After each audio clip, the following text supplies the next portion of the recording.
Alright, so the first step is going to be installing Node.js. If you already have Node.js in your system, there's no need for you to install it again, right?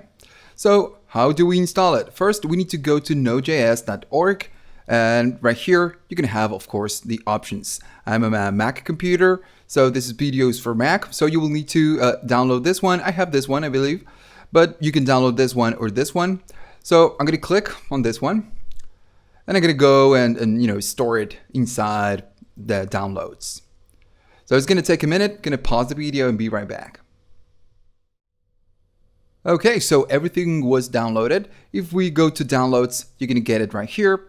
And if you click on it, of course, it's going to give you this window asking you for the installation types.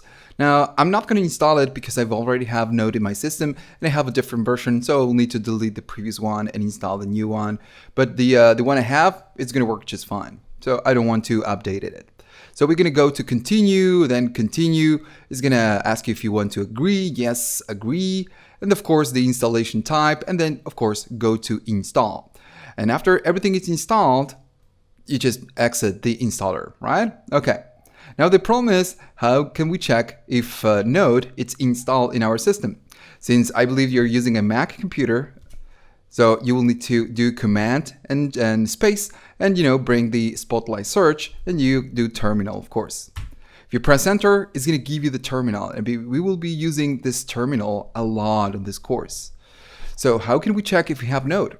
So first we say Node, right? Just Node, and then -v. So -v means version. So with this, we will be asking the terminal the version of Node we are running in our system. So if you press enter, it will give you the version of Node. I'm using the 8.6, so I'm a little bit behind, but that's fine. So if you're not getting this, it's because you will need to restart the computer. So restart your computer and then come back. All right, so let's go to the next section.